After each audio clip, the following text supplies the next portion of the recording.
195, you're going to an 87-year-old gentleman on the floor, cannot lift, has fallen from his bed.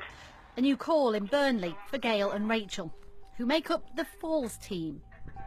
195, thank you. One of the most common call-outs that we get from the ambulance services is falls. It's there in the top 5 call reasons. Generally, 70% of all the calls we went to ended up going to the emergency department. But now with the falls car, we've flipped that on its head and we're managing to keep over 70% at home. Hi. Hiya. Hello. I'm Gail and this is Rachel. She's an occupational therapist. Occupational therapists help people get moving again, to keep doing the things they need to do to look after themselves.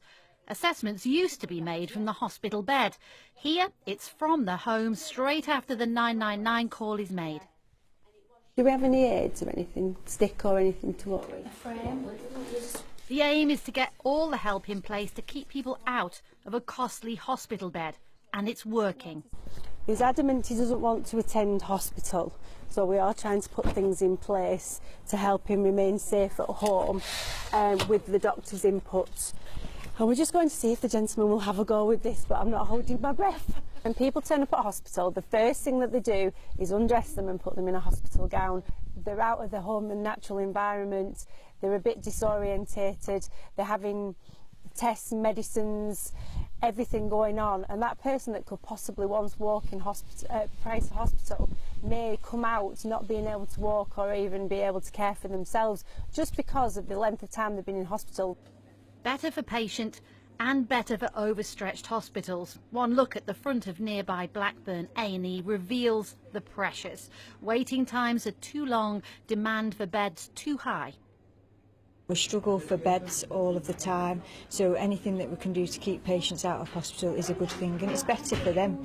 Patients don't want to be in hospital.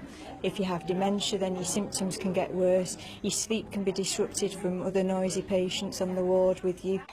And then they can get worse actually when they're in hospital rather than what we want them to do, which is get better. Can't walk, can't move from chair. Just wondering if it's something you can assist with. Right then, let's go, go, go. Another call, another fall, once again, but once again a hospital trip avoided. She's okay. We're able to keep her at home. We've been able to get some carers in for her 3 times a day. It's been quite a cluttered bungalow, so we've been able to just clear some space for her to reduce them trip hazards, and we've been able to get some equipment in for her as well to help her do these everyday tasks which she normally does. Pretty simple changes. It's simple changes that make all the difference. In the first few months of this trial, it has saved the NHS £27,000. More important, the patients back on their feet in their own homes. Jane McCubbin, BBC News.